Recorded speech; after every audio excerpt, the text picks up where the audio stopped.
This is the FRC Roundtable, coming to you all the way from Minnesota. Your host team 2052 Nightcrawler presents this weekly FRC gathering where FIRST robotics competition teams take cooperation off the field. Share your knowledge, give and get advice, solve a challenge, or celebrate what makes your team special.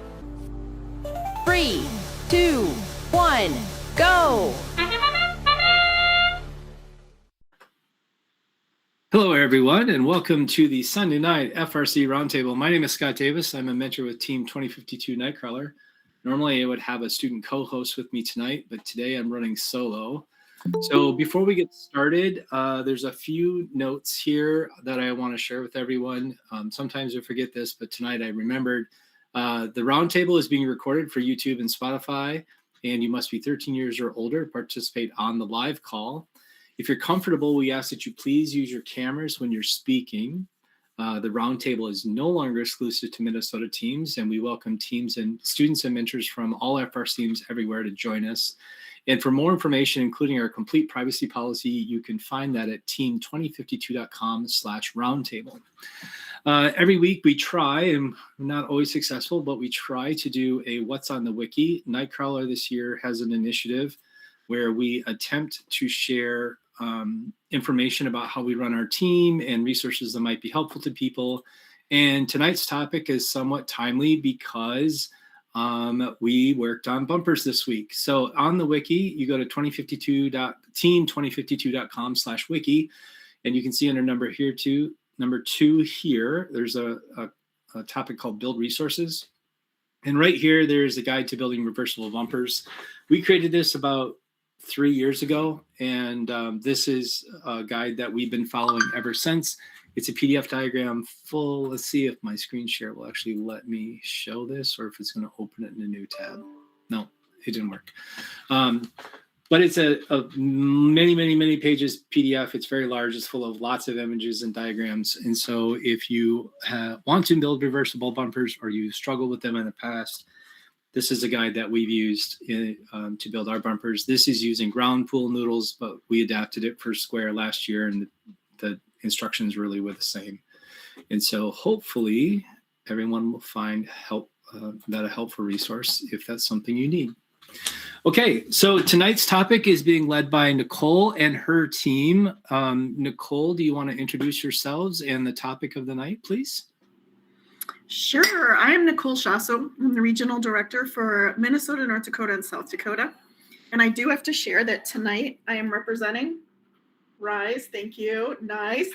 And then with me is Curtis Robertson, who is our new global field operations specialist. We need a much better name than that, though. So if somebody comes up with a good name, let me know. And then Lori Shimizu is here, who is our lead volunteer coordinator for what we lovingly refer to as FRC Northland, because it's easier to say that than it is to say first robotics competition in Minnesota, North Dakota, and South Dakota. So that is who is here leading the charge tonight. And hopefully between the three of us, we can answer all of your questions. So Curtis and Lori, I don't know if you want to add anything at this point. No? Curtis added. Nice job. Great introduction. So appreciate it. Go for it. So tonight's focus is, are you ready for your regional? And I want to just say specifically, this is for our events. Now, some of the stuff that you're going to see, like the event rules are in common everywhere, but not everybody runs their events like we do in Minnesota and North Dakota. And I have it on good authority that we do a pretty good job in Minnesota and North Dakota. So, but information and answering questions is always helpful. So this is what we are going to be offering tonight. There may be some questions that are more technical. And in case you all haven't guessed, that is not my wheelhouse, but we have some people here who could potentially answer those for you. So without further ado, we are going to go ahead and go to our next slide. So we're going to talk about what do we know before going to the event, in the few days leading up to the event, at the event, and after the event. People have questions about what the different kinds of events are And so Curtis put a lovely little QR code if you have questions about the different types of events that are in our area. For those of you who are not sure, we are a regional model area. For those of you who don't know the difference between regional and districts, you don't have to worry about it. Just show up to the event and you'll have fun. Okay, next. I believe the next slide. Yes, the elephant in the room. So people are going to ask about safety.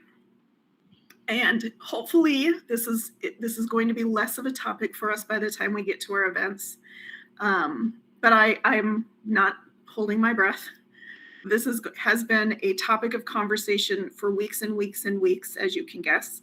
And every single one of our venues in every single one of our communities has different policies and procedures and options for us to take advantage of.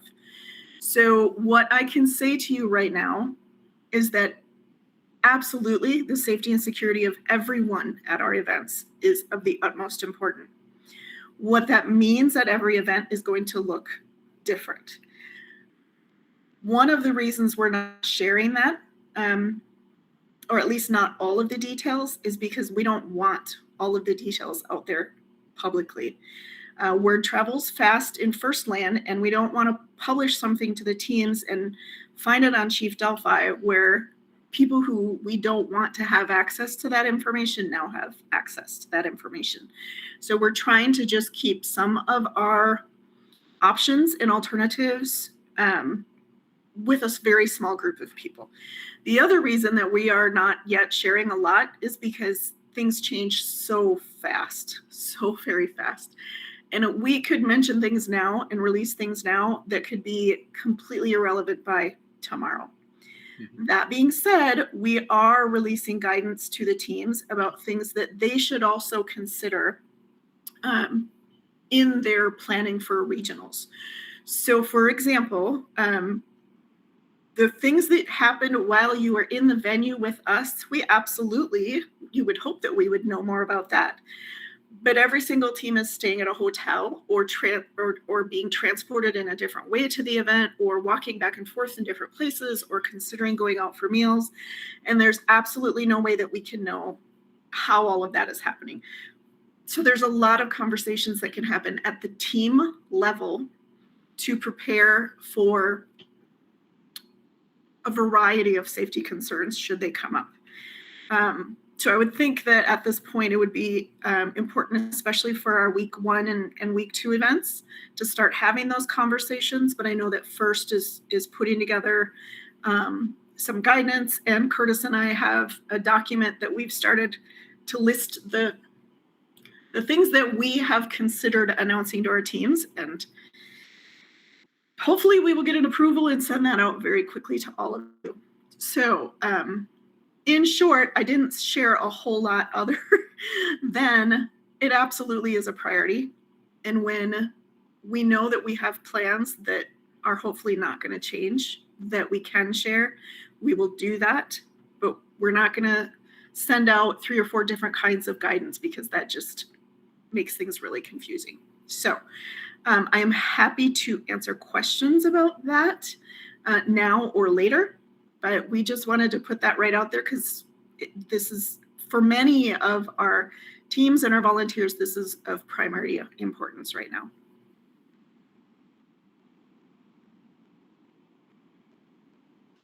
No questions? Really? You guys are taking it easy on me tonight. Okay, next. So, before the event, Curtis, you wanna take it away on this one? I can jump in here. So before the event, we have a couple of different slides broken up here, talking about things you should be already doing as a team, as mentors and students alike. It is up to you to know the game manual and to know the event rules. On this PowerPoint is linked to it. But note, if you haven't read the manual yet, there are a few key area changes. Some just word changes. Some of it has impact on load-in procedures, and some of it is like our bumpers and robot frame dimensions. There's also a new ruling about communications with lead refs as well. So please make sure you have read the differences amongst the game manual in its entirety, and also check for the updates as they come fresh too. So diving in before the event, we're going to make this a running theme here over the next few slides. And the first is, have you read your event guide yet? Those of you that are attending regional events here in week 1, week 2, your event guides are already published online. And you can go to the FRC Northland webpage, which is what's linked there. You click on your specific event, you can find the team event guide. And what this does is it's a viewable guide to help team members, volunteers, parents, anyone who's attending the event get an idea as to what it's going to look like. What are some of the logistics or planning that goes on that you as a team need to take into consideration in advance to being at the event?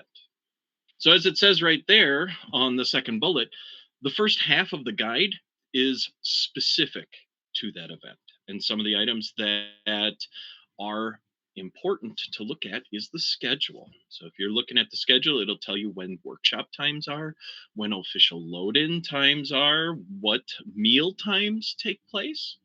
Okay. Speaking of meals, the RSVP links for your team meals are in there too.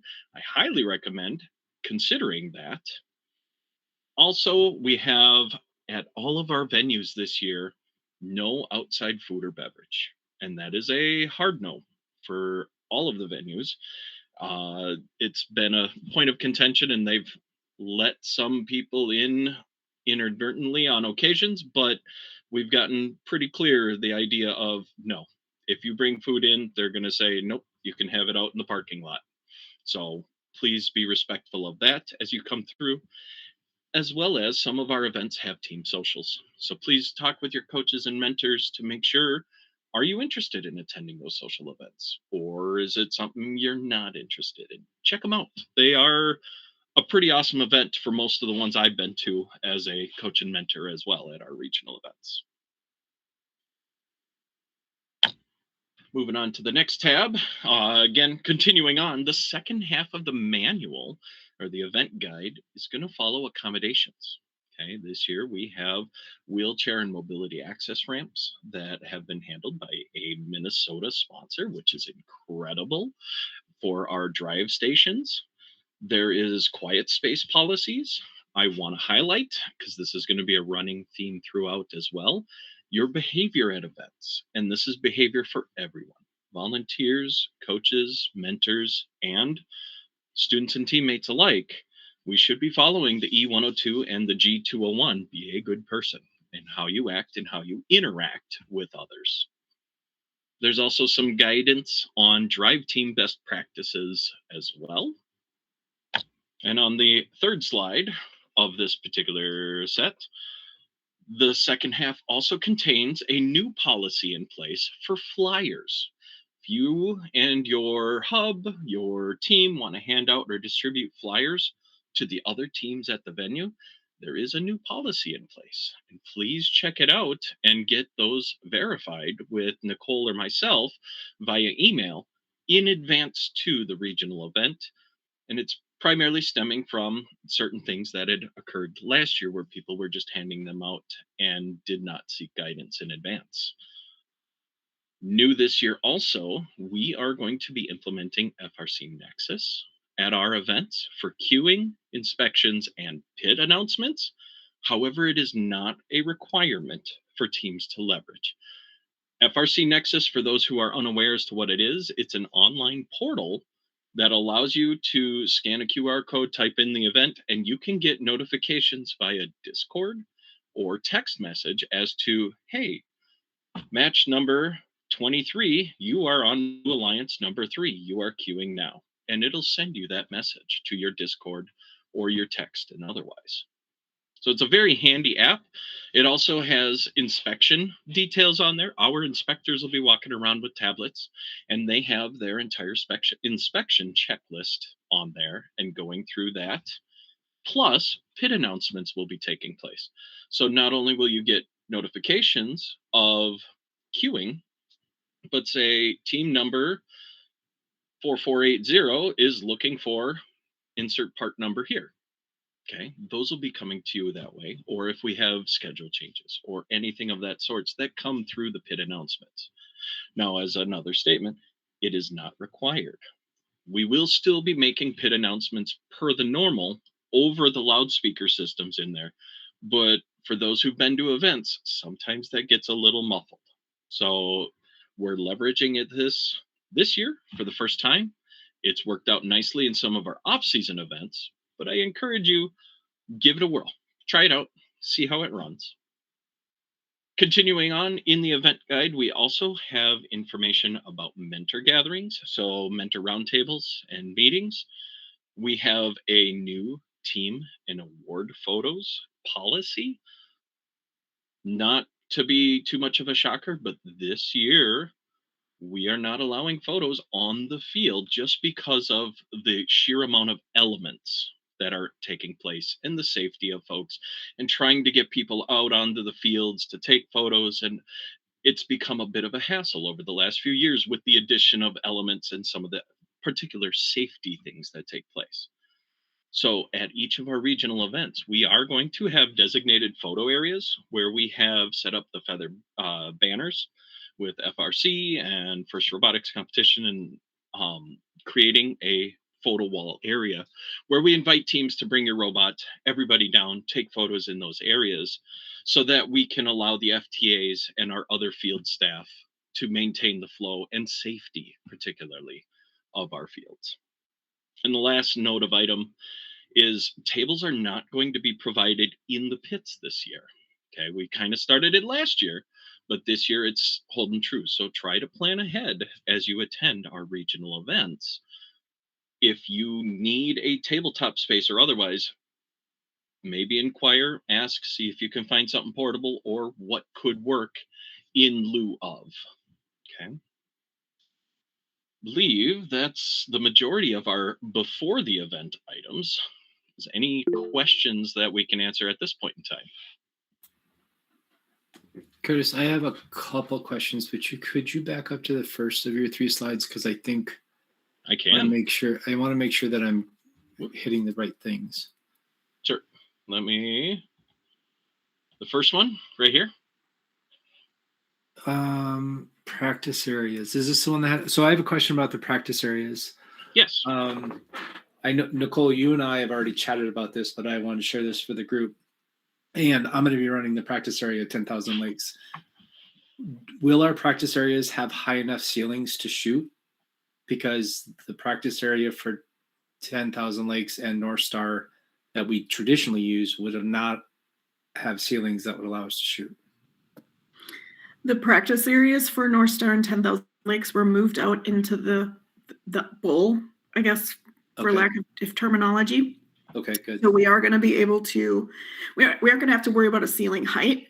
However,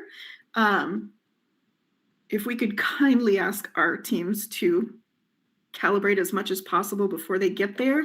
Sure. What you're telling me is I'm going to be chasing balls up in the stands. Yeah, but I'm more worried, actually. My understanding is those balls hurt. Yeah. When they hit. They're not light. So, no. And some of them are hard as a rock.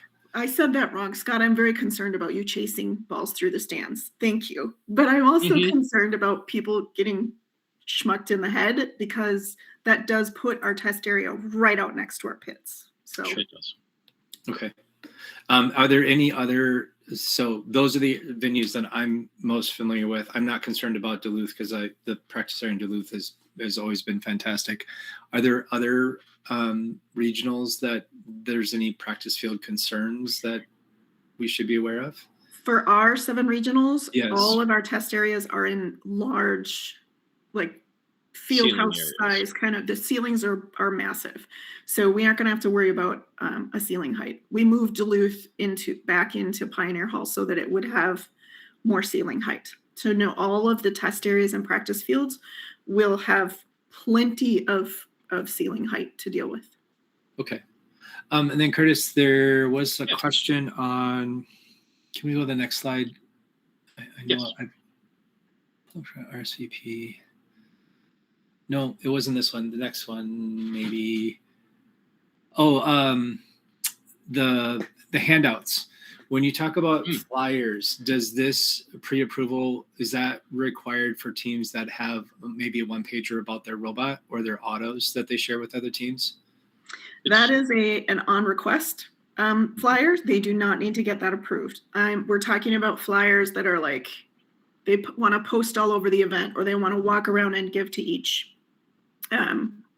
other pit announcing things. Like, for example, the last couple of years, they've had a flyer about signing up for all of the off-season events on the same link. And we've had some people put out flyers specifically for a workshop that they might be leading. We had a group a team last year create a scavenger hunt. And so things like that they intend for mass distribution, I guess. So I don't need we don't need to worry about the ones that they're in your pit and people can choose to take them or not. Okay. I think that covers the questions that I had. Does anyone else have any questions, as long as we've got Curtis in the hot seat? Yeah.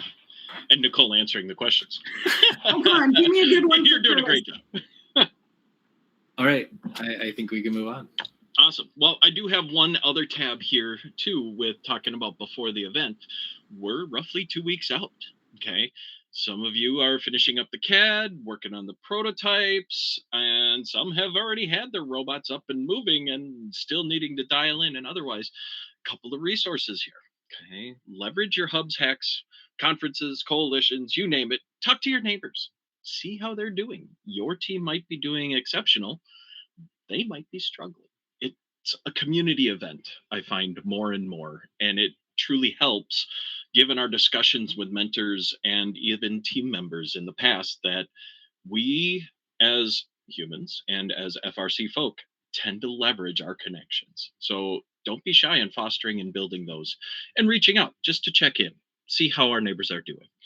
We have another resource, throwing a message out to 2052 as well. We have the Roundtable held each week, so please leverage those details. The combined team updates on First are available. And just to remind you that you're not alone.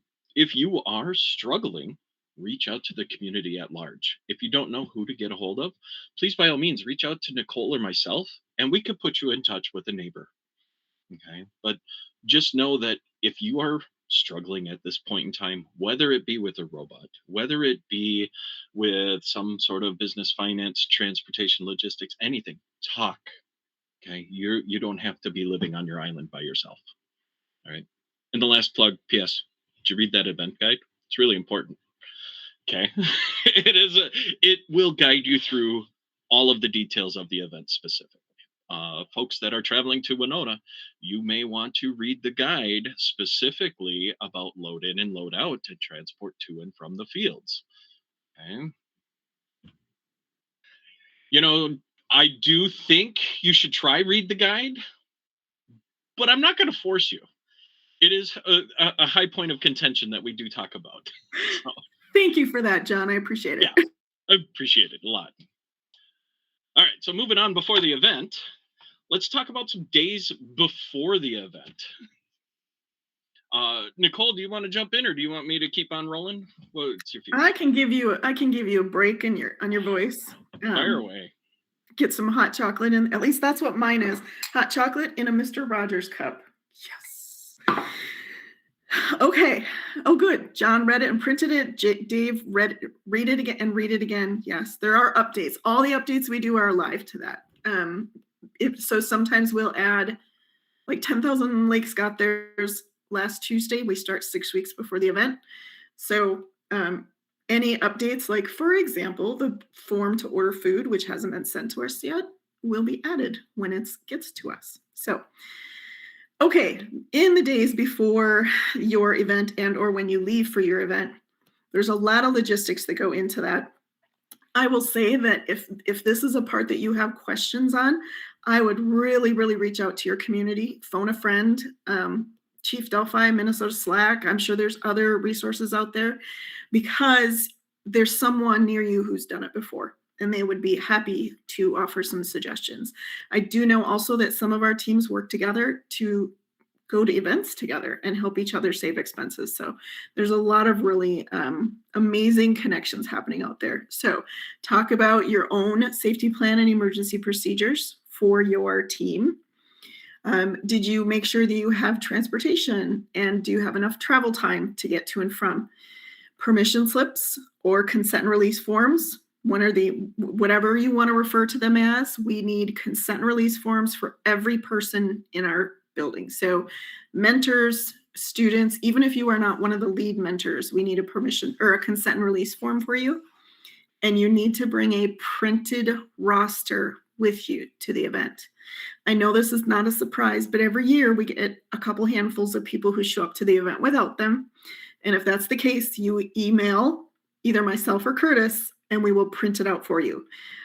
But know that just makes the entire process a little bit longer, because you aren't going to get your team packet until that roster is in the hands of our pit admin.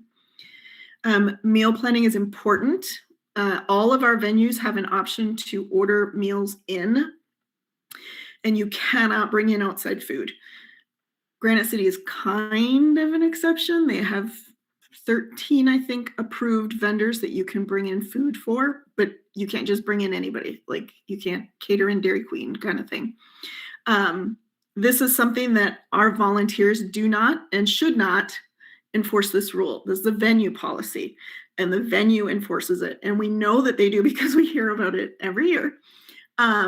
So if you are at a venue and you've brought in some pizza, which is a popular thing, and the venue staff confront you and your team for bringing in pizza, there's not a whole lot that the rest of us can do, unfortunately. And I'm sorry for that. I understand how expensive the food is. I understand that it is not the best in terms of quality. I totally get that. We've tried to work within the constraints we have, and unfortunately, that still means that we're kind of limited. But please try to respect venue policies, because nothing stinks more than having to take your pizza outside. And then, Lisa, I see Lisa's. If you have special dietary needs, you have to email either myself or Curtis.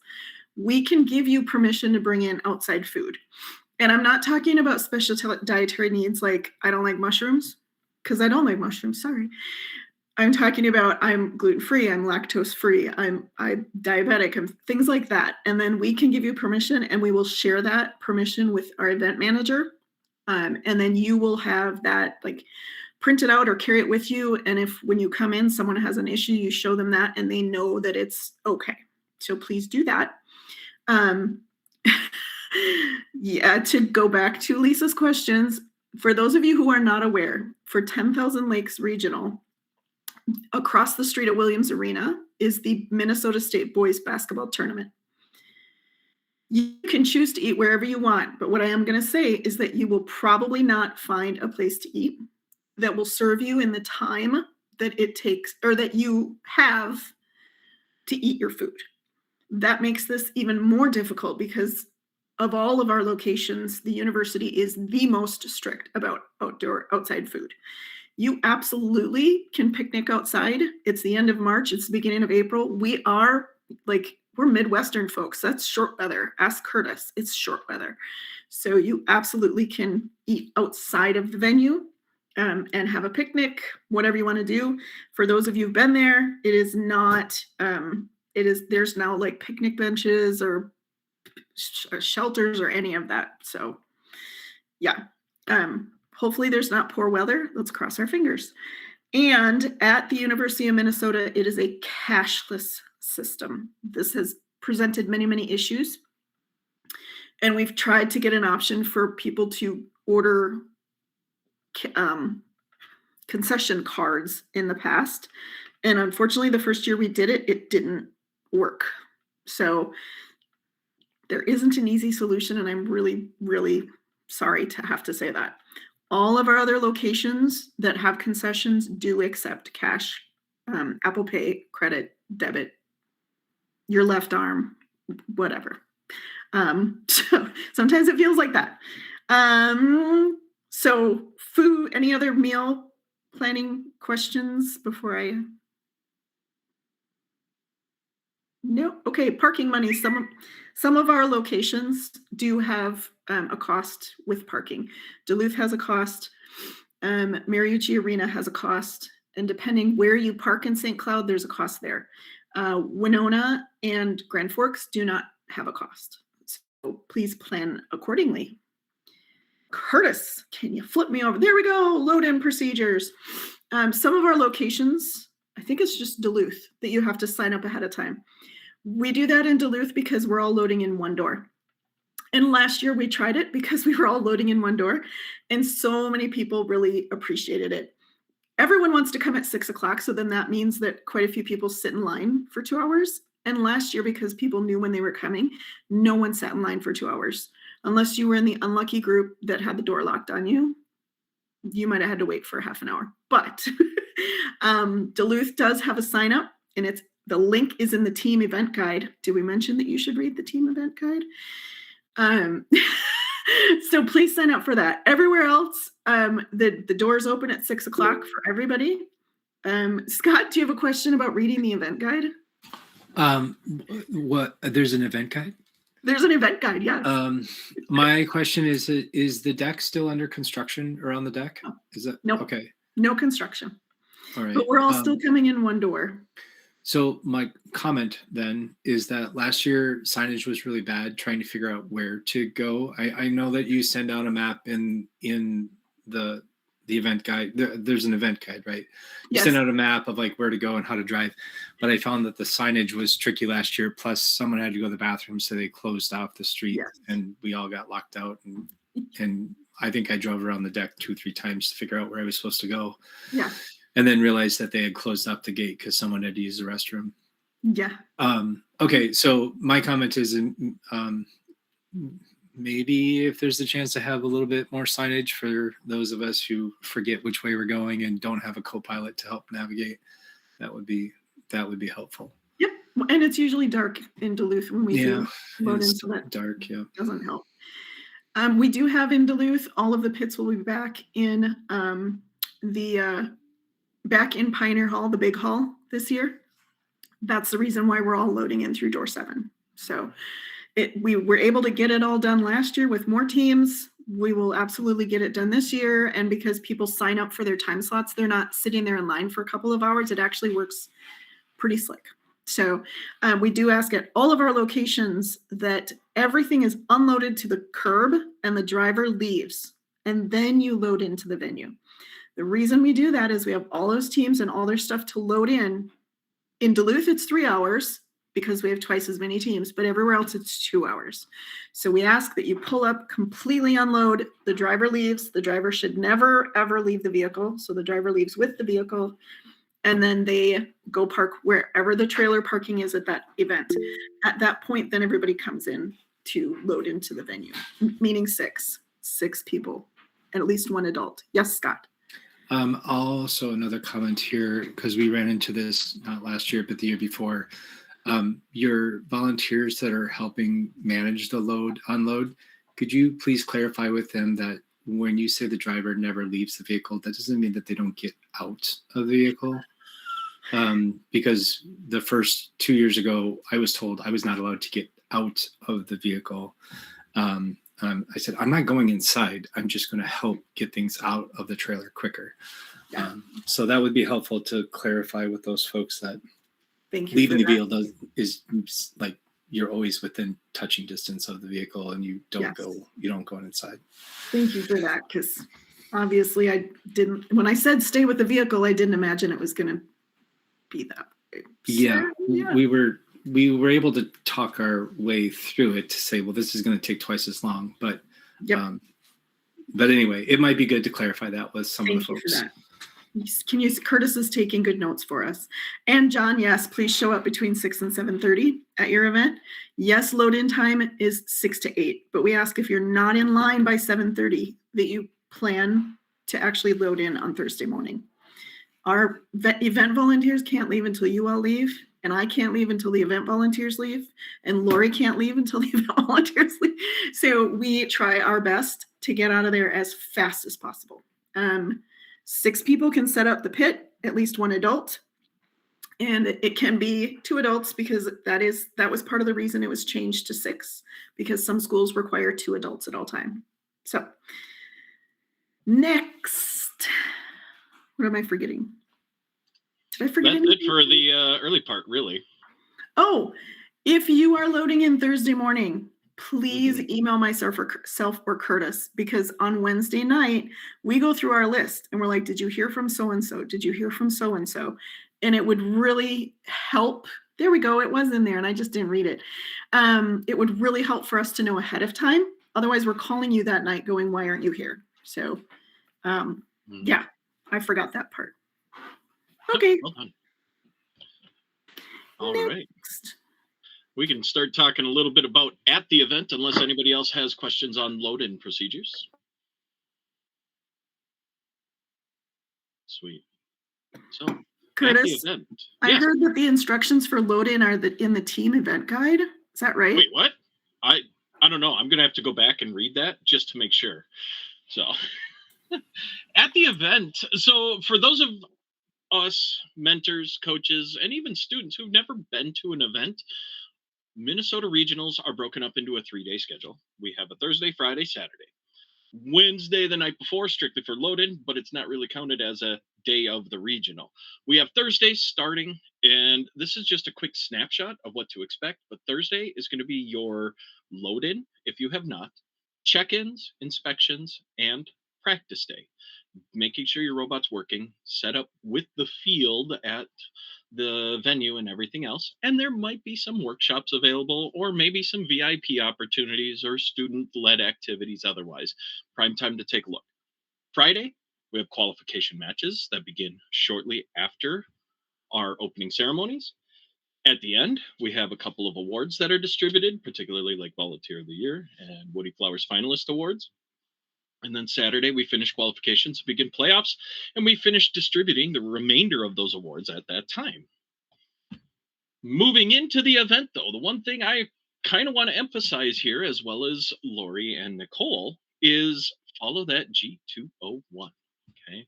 You're going to be meeting and interacting with many volunteers, teams, students, adults, spectators, and little children that come in that are curious about robots and otherwise. Throughout all of your interactions, please be a good person. Please be respectful and civil towards each other. All right, we're going to dive into the little bit of the safety. Nicole hit upon it earlier, but please know your safety procedures. What is necessary?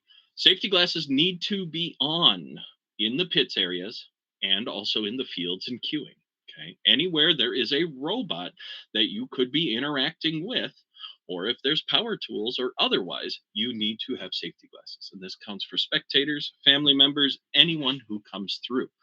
Now, I put the little marker Z87, and us mentors and coaches and teachers and otherwise have an idea as to what that means. But on the side arm of your safety glasses, if you look, there should be a little inscribed wording that says Z87, and that represents its shatter-resistant safety glasses. Those are what are certified. Now, if you look at Nicole, Lori's, or mine glasses, which are not Z87 certified, presumably, those are not shatter resistant. If a piece goes flying and it catches your glasses, you're wearing real glass, it will rupture, explode, and potentially harm more. So please, safety glasses, wherever you go. No running anywhere throughout the venue. It might be a drastic emergency that you need a new battery from your pit. Please walk with haste, not run throughout the venue. You will have volunteers that go, hey, slow down, please, regularly. And our safety managers will be doing the same at you, and probably maybe a little bit more directly, sternly. Please be respectful of others, especially how you travel to and from. And then also know your communication plans for incidents. What to do in case of fire, what to do in case of a tornado. Yeah, it sounds funny for Minnesota, more likely snow or blizzard or otherwise. What are your communication plans for a medical or a youth protection issue? Okay. It's something teams don't want to talk about because it's uncomfortable, but it's good to know. It's good to have out there for folks to understand and recognize wherever they're at. Okay, so I'm going to lean on Nicole here a little bit as well, and Lori, but at the events, we want you all to feel safe, not only as an individual, but to present safety towards others. Physical safety, mental safety, and emotional safety. Okay, we're dedicated, FIRST is dedicated to creating a safe and welcoming environment for everyone. And if you are not feeling safe, it's up to you as an individual or your friend or whomever that's around at the time to let us know. Sooner the better, please. Okay, there are lots of resources available on the FIRST website, and the links are available too. But please, we want this to be a fun, amazing event for everybody, and it is meant to be something everyone should be able to enjoy. Okay, so looking at it, the youth protection program through FIRST is on the webpage. There's a couple of different ways to access it. Team members should have gotten new cards this year. They're blue. I made sure my team members each got one as we proceeded through, and it has the QR code link as well as the web link directly on there. And we have a few extras in our toolboxes just in case. But what to report if there's a medical incident or a youth safety concern, and notice in the parentheses, think police report worthies, you need to let us know. Sooner the better. Because if Nicole, Lori, and myself don't understand or know what's going on, we can't help in the long run. So when do you report it? As soon as possible, as it's happening or as it just finished concluding, because it's the most fresh in your mind. How do you report it? You go to the FIRST website.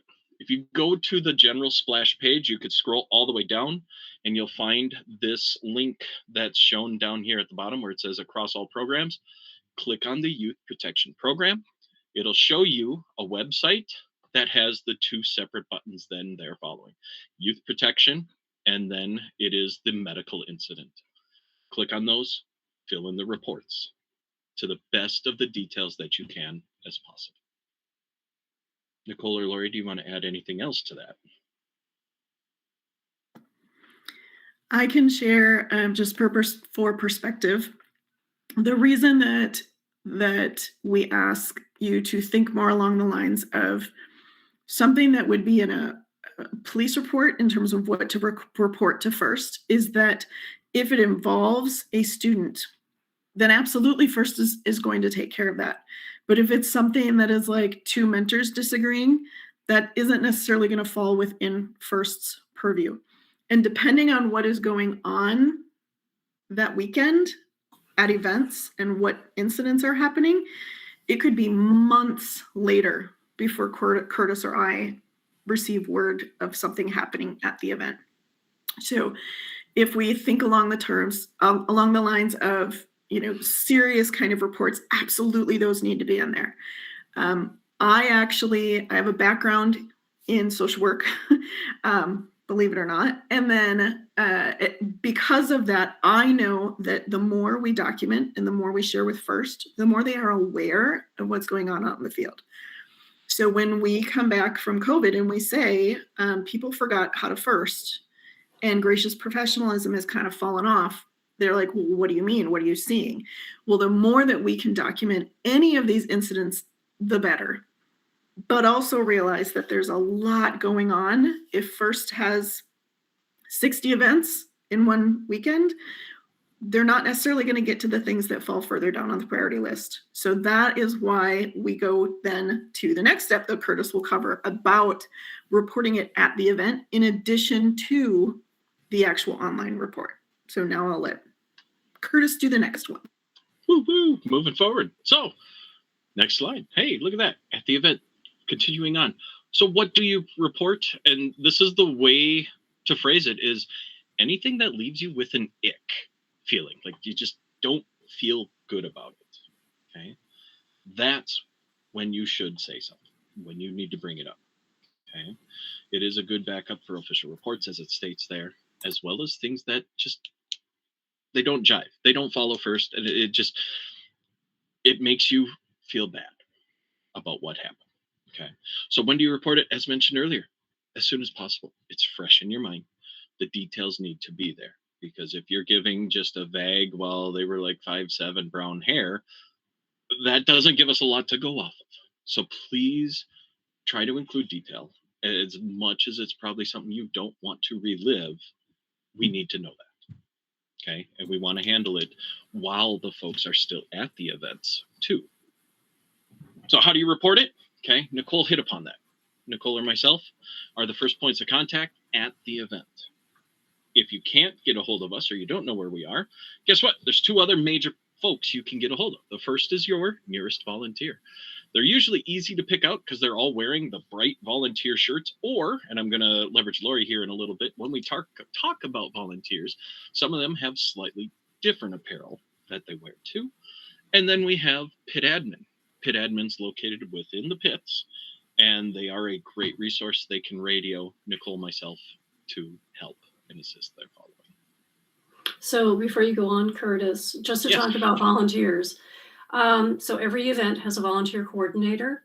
And if a situation involves volunteers, any volunteer, sure, you can report to that volunteer, but they're going to find the volunteer coordinator. And so just ask that person to please contact the volunteer coordinator. Some of us are on radio at events. Some of us are just on cell phone. However, all of that being said, you can always get a hold of the volunteer coordinator because, as Nicole says, we arrive with the carpet on the truck and we leave when the carpet leaves to go to the next event. In Winona, it will not be Nicole. Sorry, she'll be 5 hours away in Duluth, but we do have Jeff Margaret coming in from Iowa. He will be there and I will be there in Winona. So you do have people that you can come to in Winona and we will take care of you as best that we can.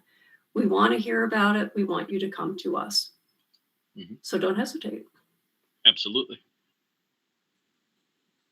Any other thoughts, questions on event safety and security particularly?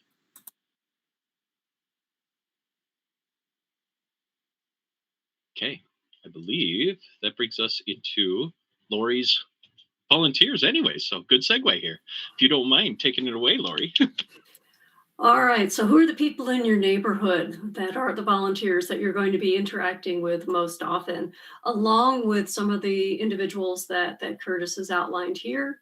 We'll also talk about people who may not be wearing a hat or a shirt of particular color. So if you need programming help, our control system advisors, there are anywhere from 3 to more at all of our events. They are in the orange hats. And they're those folks that you will go to, or you can scan their QR code that they will have available. Wait for it. Where is it found? Could it be the team guide? Oh my goodness. It's in the team guide. It'll be a pit admin. It'll be everywhere. The robot inspectors will even have the QR at their station as well. It's going to be very easy because all of those calls for help go into a Trello. They will come to you at the event in your pit. Any questions about robot building? That's your robot inspectors. They are in those fluorescent yellow hats. And if they're not congregated at the inspection station, there will be someone there to help you find them, because more often than not, they're in the pits helping other teams. At our events this year, we have anywhere from 8 to 11 to 12 robot inspectors. Hopefully there will be someone there when you need that person.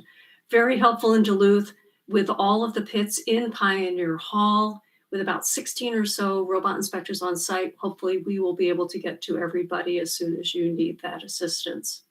Safety managers you've heard about. We like to put our safety managers in a red hat because I don't know about you, but with everybody wearing red shirts or other colors for their team, a lot easier for me to spot somebody in a red hat. And those are our safety managers. And they will be helping you not only staying safe in the pit, but yes, safety glasses at all times in the pit.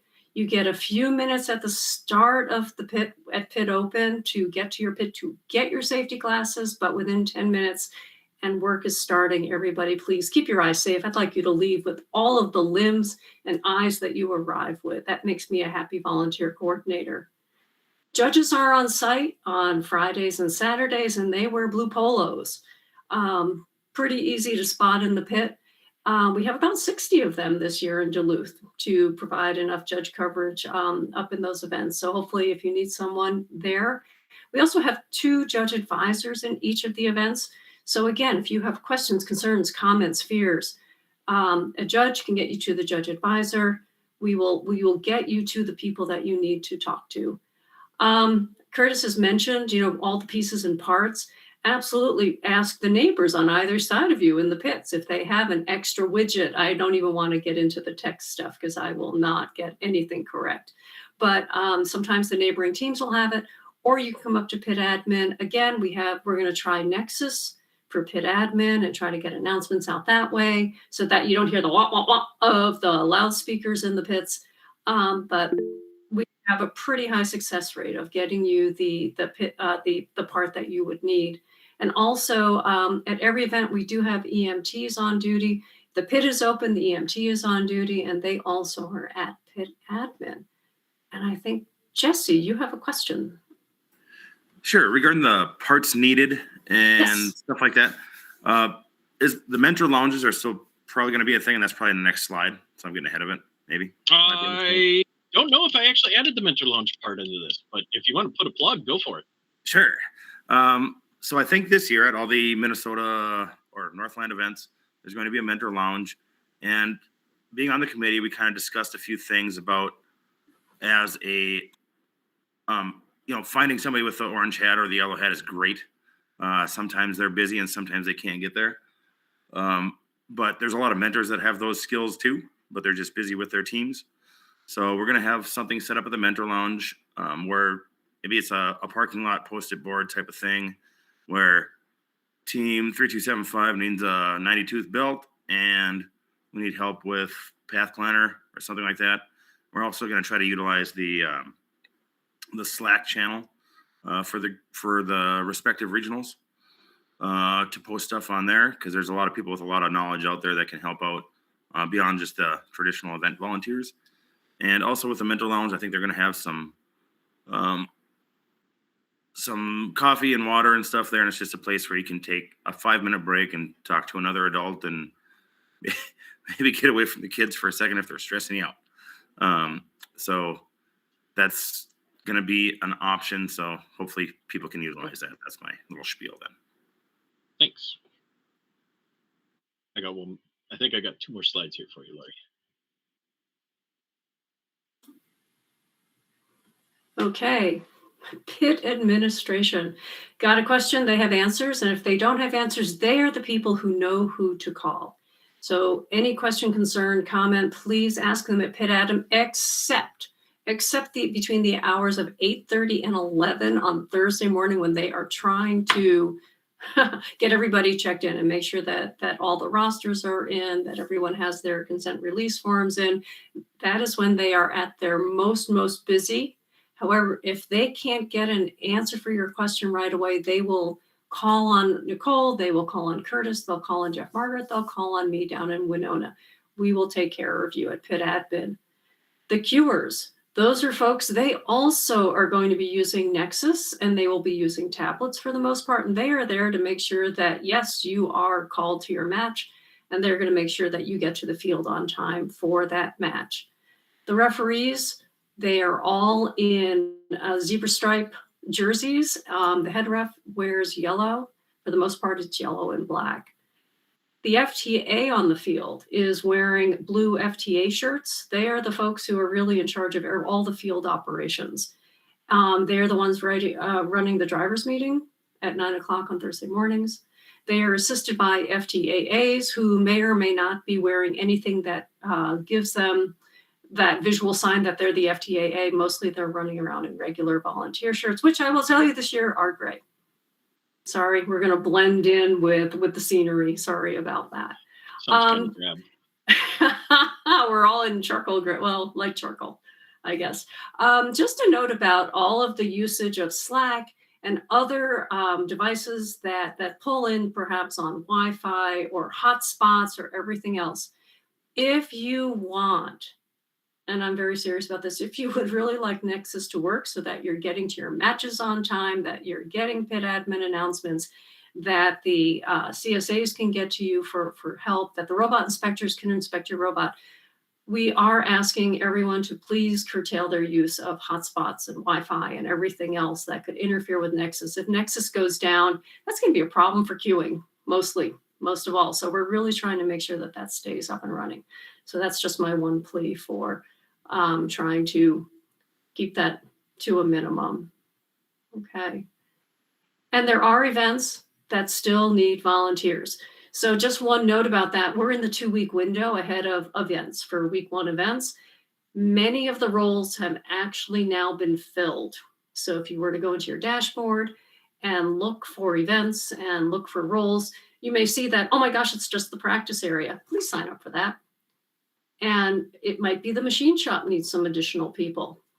Events still need field resetters. Yes, folks, we need 10 people on field reset because have we mentioned all those fuel balls that are flying around the arena? Well, maybe not. By week 3 or 4, I'm hoping they stay more contained. But events still do need volunteers. So look into each event because each event has a different need. And unless, of course, you're trying to think about the Great Northern, we are actually putting up this week that event is full. You can join the wait list and go on reserve, but the Great Northern is truly 100% full. All the other events you get to volunteer through your dashboard, you do need to go through the first background check. You do need to sign all the forms. You need to give us your emergency contact information. There are a few forms that you have to fill out before we can even assign you to a role. But please look through your dashboard, look at the events that we're running in FRC Northland, and please sign up. And yes, I really do need 10 field resetters per event. If we want everyone, like the referees and everyone, to at least have a moment to sit down, 10 is really the number that we need. In terms of judges, we have managed to get most of our judge slots filled, but if you are not doing anything week 1 and you would love to come down to lovely Winona, we are still looking for judges for that event. Our judge advisors say, please do sign up. They do provide training. You do pre-event training as well. So take a look through and see if there's a way that you can even give us 4 hours of your time to make sure that we're keeping things like the test area up and running, that we have enough help for the machine shop and things like that. Awesome. Cool. So that's most of our volunteer information. I don't know if Nicole wants to pick up or I can keep running for a bit, but right now we're going to talk at the event continued, and it's going to break off a little bit more into general guidance, which is right here, and then we're going to talk day-to-day procedures. So I'll start with the general guidance part. And first and foremost, all of our arenas, all of our places that we have our regional events taking place are beautiful open areas. However, please avoid saving spots. The chairs are for butts and not backpacks and jackets. Okay.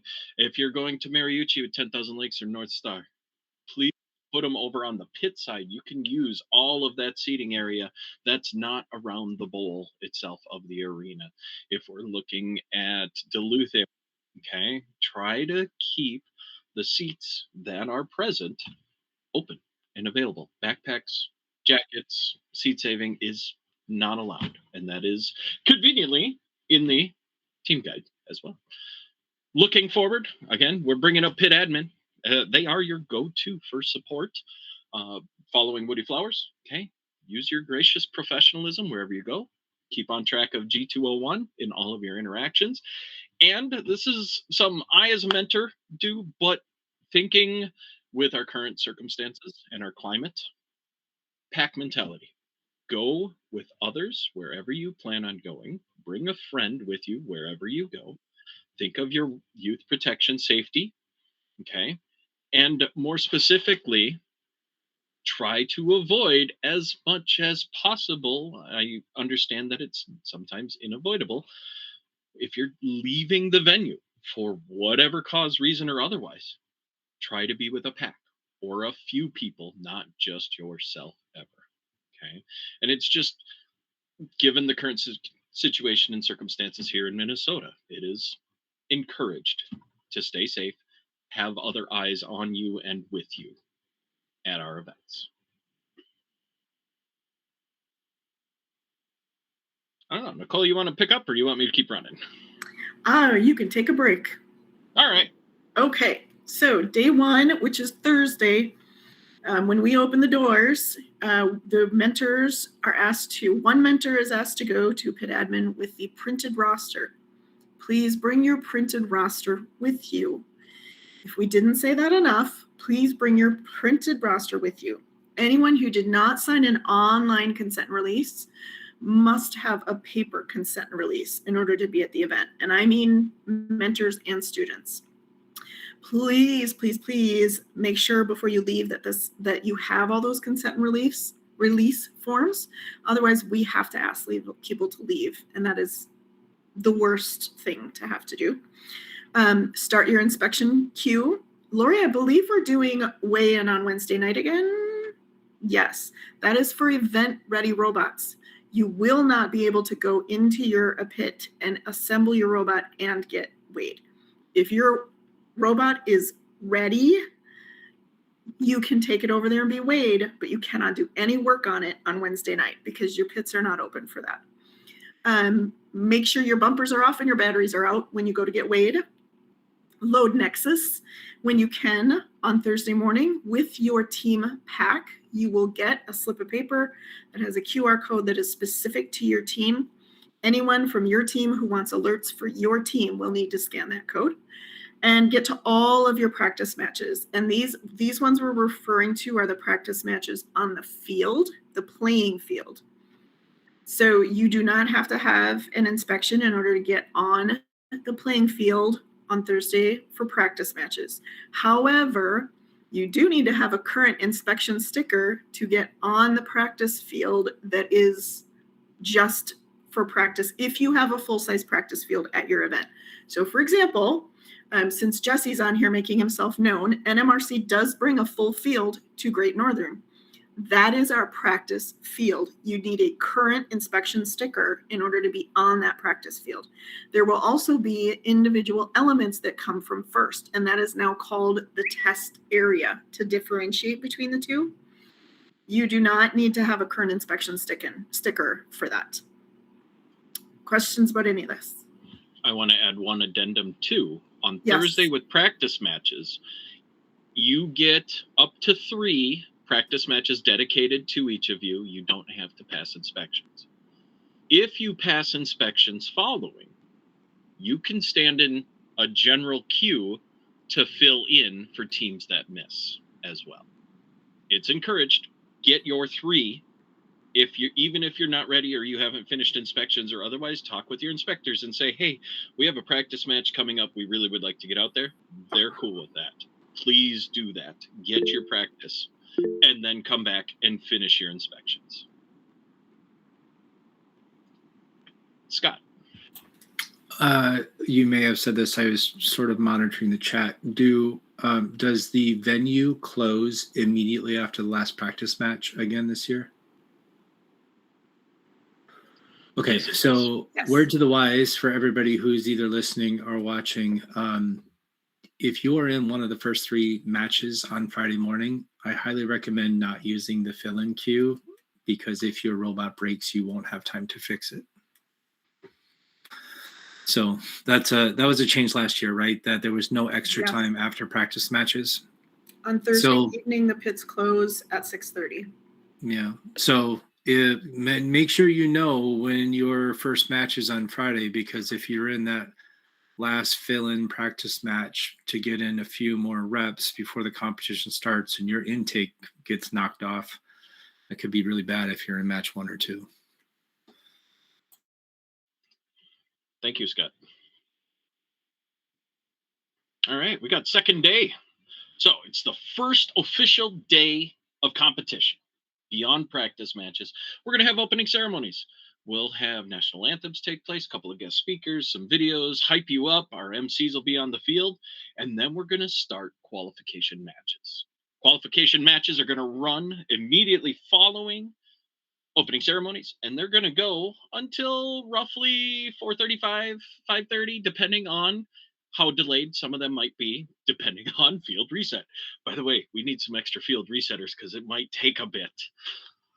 Afterwards, okay, on that day as well, judging is going to start. We're going to introduce our judges during the opening ceremonies, and they're going to want to come visit you in the pits. They're going to want to watch your robots perform on the field.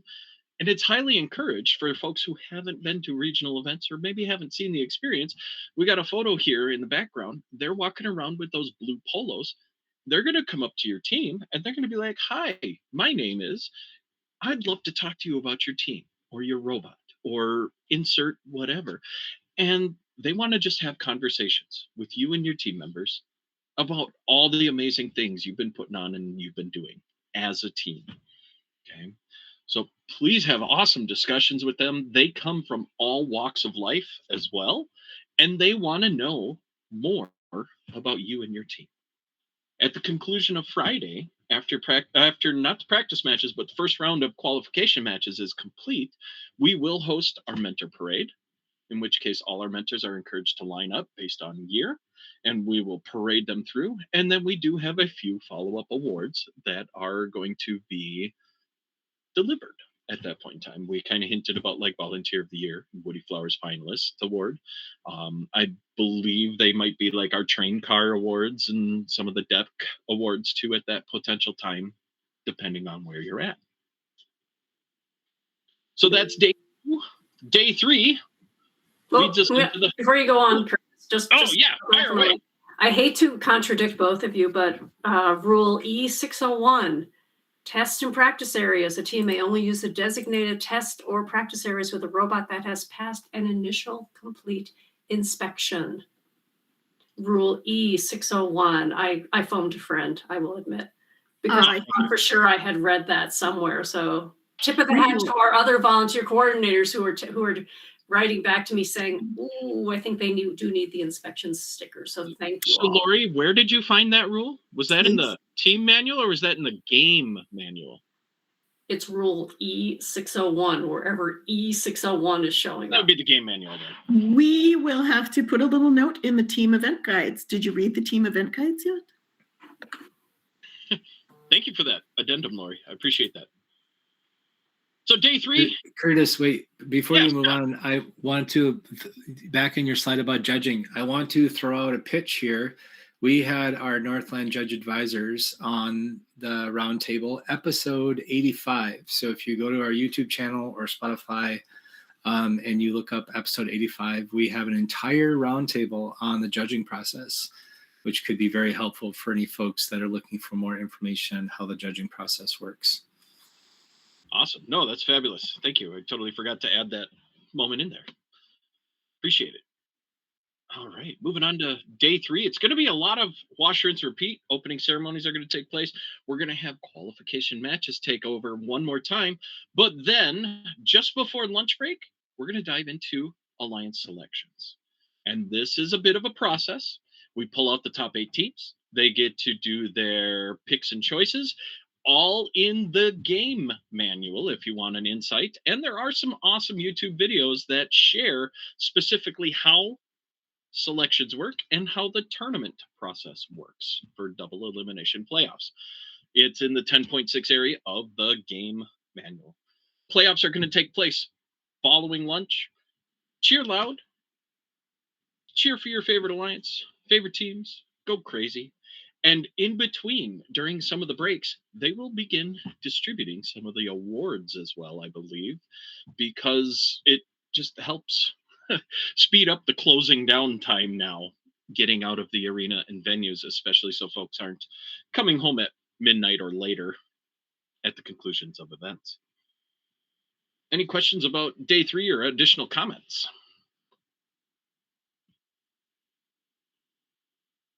It's a lot of similarity to day 2 with the exception of playoffs and then the additional awards being handed out. All right, so moving on. We're catching into the end here. So at the event, we've got loadout. All right. Please, please, please, please, please. If you're not in playoffs and you're not sticking around, go back to your pit areas and make sure all of your garbage is picked up. Wrap up your toolboxes, your tools, all your robot parts. Make sure you have everything.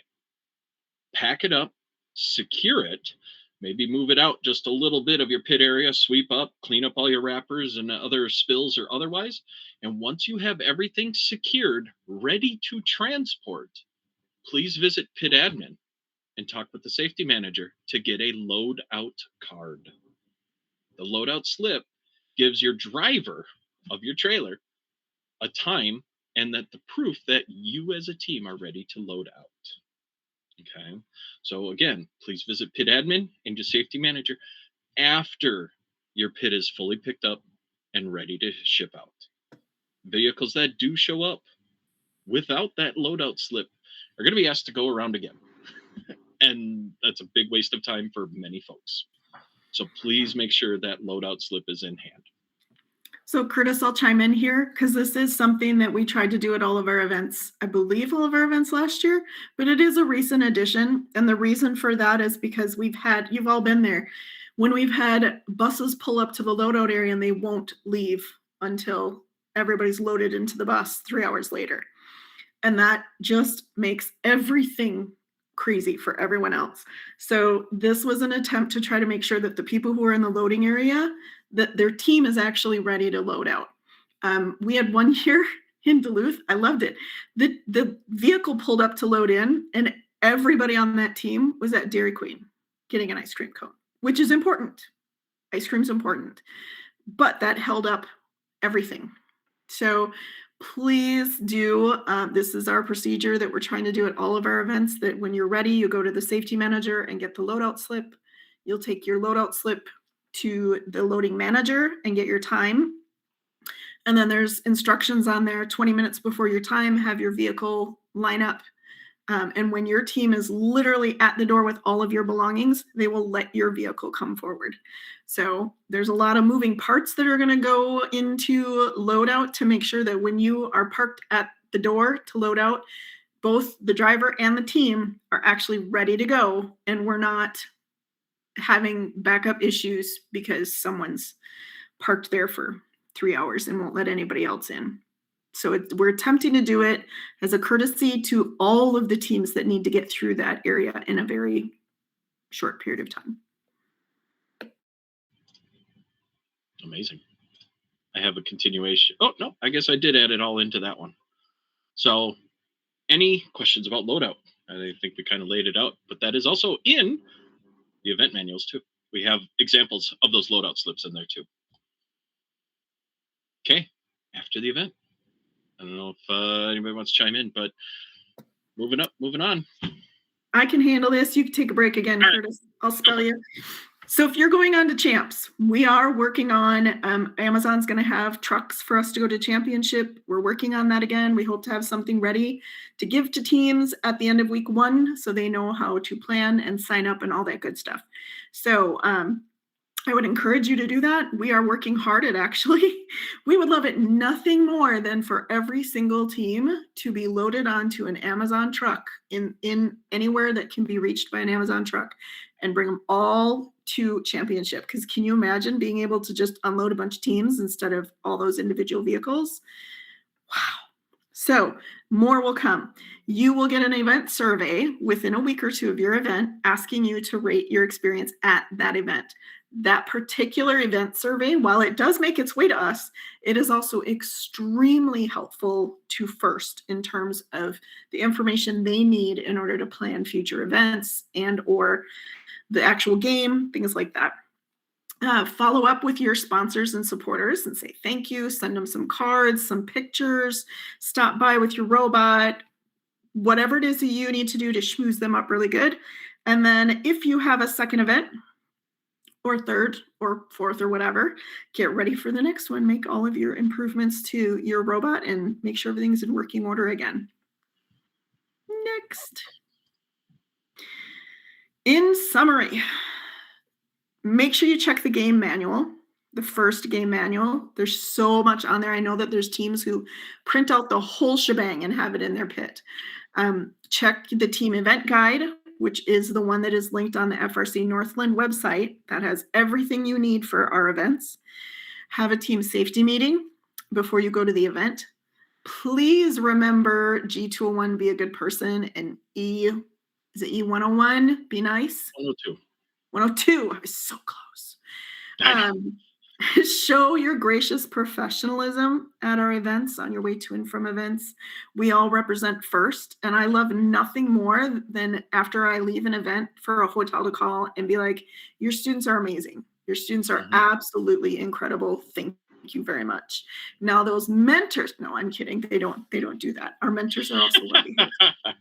And then remember, one of our core values is have fun. So for any of you who have had the joy of being in an event meeting with me, you know that I always have a really, really corny joke to tell to people before you all leave. And it literally is just a reminder that we are supposed to be having fun as well. Yes, this is a competition. Yes, it's high stakes, but it is also supposed to just be fun.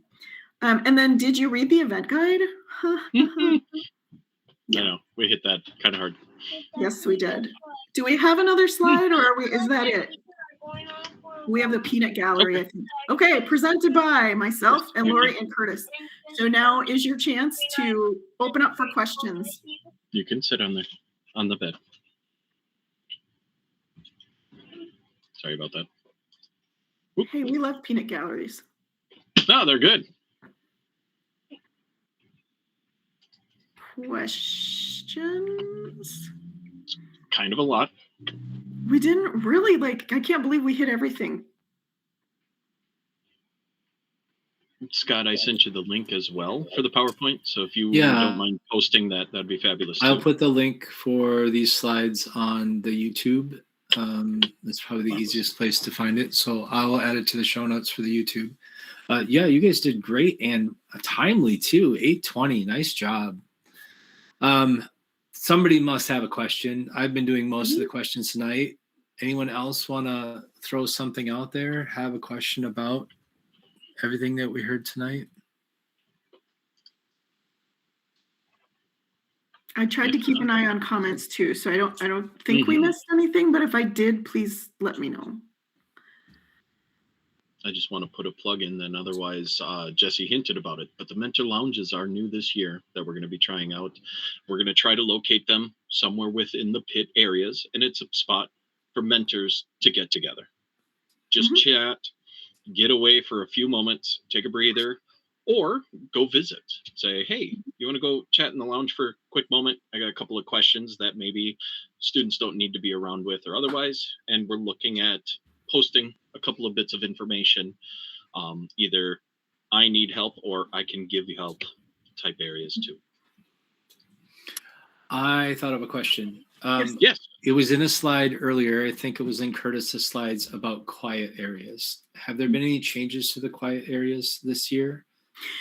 So what we've done for quiet areas, this comes from, in addition to being a regional director, I am a mom of 3 children, 2 of whom have autism. One of whom, her autism very much makes her she has sensory overload issues. So for her, if she were to go into a quiet room and there was any other person in there, then it wouldn't work for her. So the challenges that we face with our quiet rooms and quiet spaces is that in trying to make it available to everyone, it actually means that for some people it's not available. So what we've tried to do is, if you guys wander around our events, you will notice that there's little corners and nooks where the kids just gravitate to. And so we've tried to identify those over the years and to put signs in there saying this is a quiet space. This is not intended for work or phone calls or whatever. And so then we honor the spaces that kids have already identified as this is calming to me.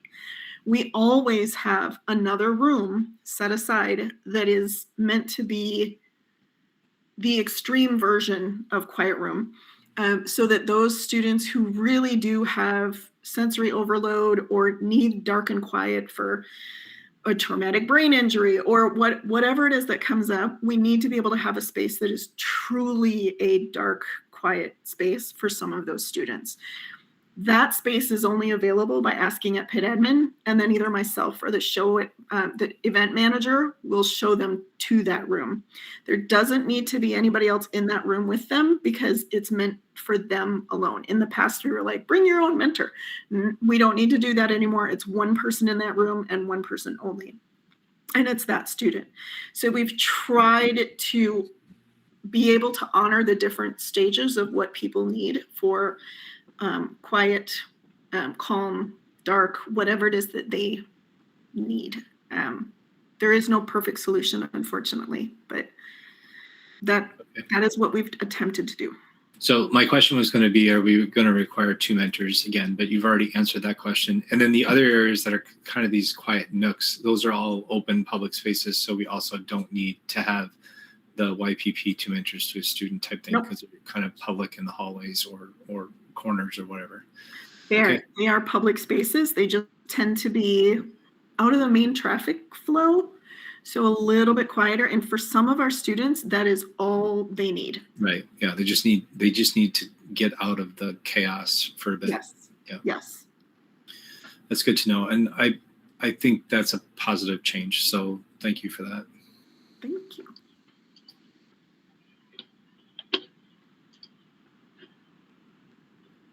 Marvelous. Anything else we can help with? Yes, or answer? Come on, we need a stumper. Of course, anything about a robot is a stumper for me, so go for it. Well, go for it. Me or someone else? Oh, I heard somebody, but that's okay. Otherwise, I'm waiting on Nicole's awesome robot joke that she might have for us tonight, too. Calling me on the carpet. Oh my God. You brought it up earlier. Okay, so why was the robot so tired when it got to the regional? Because it had a hard drive. See, that is the kind of really lame joke, and it makes everybody groan, and that is exactly what I'm looking for. That's awesome. I like that topic because I'd love to hear if we can get some chatter going from all of the attendees. I will share that 2 years ago, last year was the first year we didn't have a blizzard going up or going back, I believe, for Duluth. And 2 years ago, we were very close to getting in an accident with the truck and the trailer. And 3 teams did get in accidents with their truck and trailer, I believe. So we have changed our travel policy that students are no longer allowed to ride with the trailer going up early on Wednesday night. I'm curious if other teams have had to, maybe you didn't have this problem, but I'm curious to know if other teams have made changes to their going up early travel policy. Not everybody can afford to buy hotels for a whole extra night. And they sent I think a lot of teams that travel send the bulk of the team Thursday morning and only send a small crew up on Wednesday night. I'm curious what other teams are doing for travel. Well, Scott, based on actually conversations with you,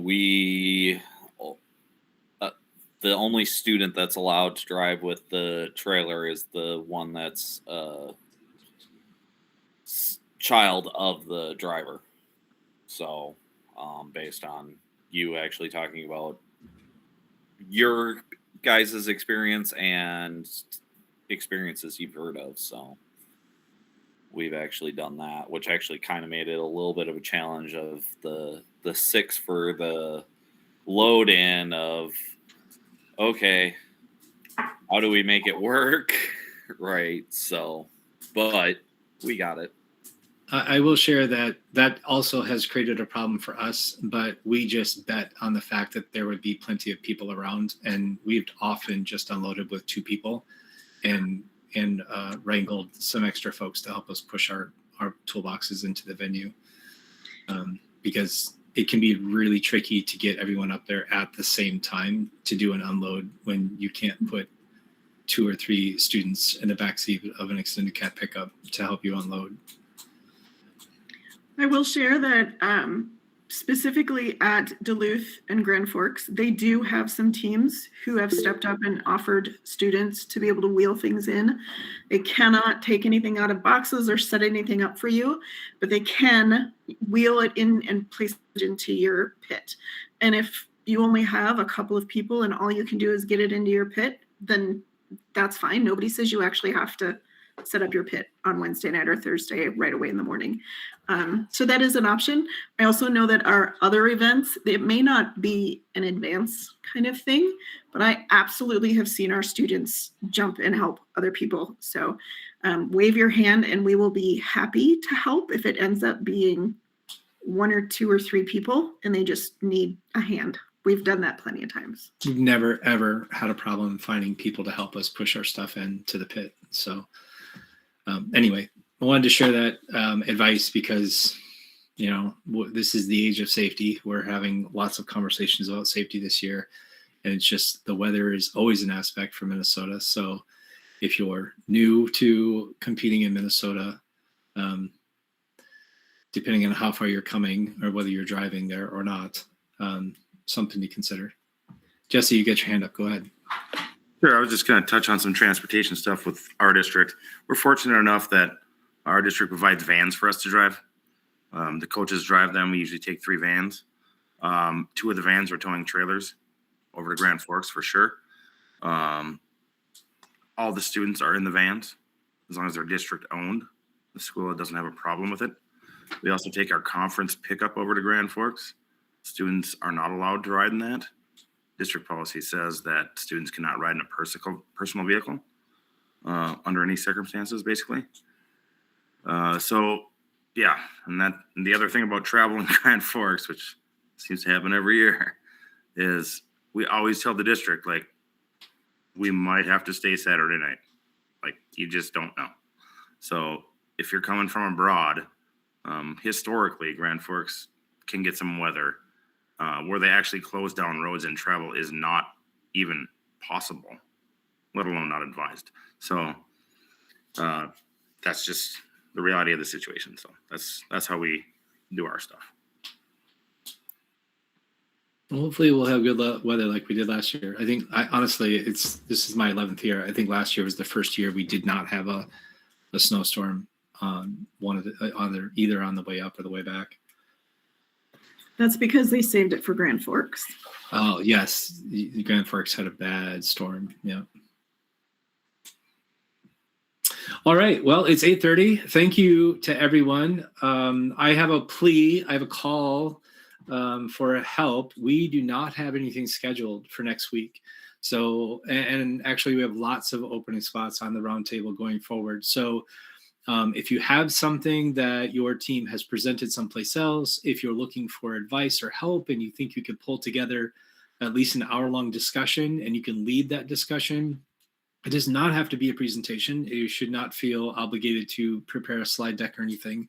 The roundtable truly is intended to be an open discussion. Sometimes we have presentations like tonight, but an open discussion is totally acceptable and appreciated. Another thing that I'm going to send out an email on this, but I'd really like to pull together a night where we show each other our CAD. I know that a lot of teams put together some really awesome CAD models, and I'd really like to give our students who are spending a lot of late nights in CAD an opportunity to showcase their work.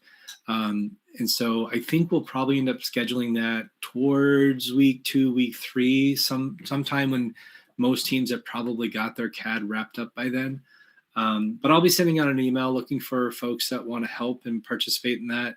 And I'd love to have a show us your CAD night. So that will be coming up, but I still have lots of holes to fill.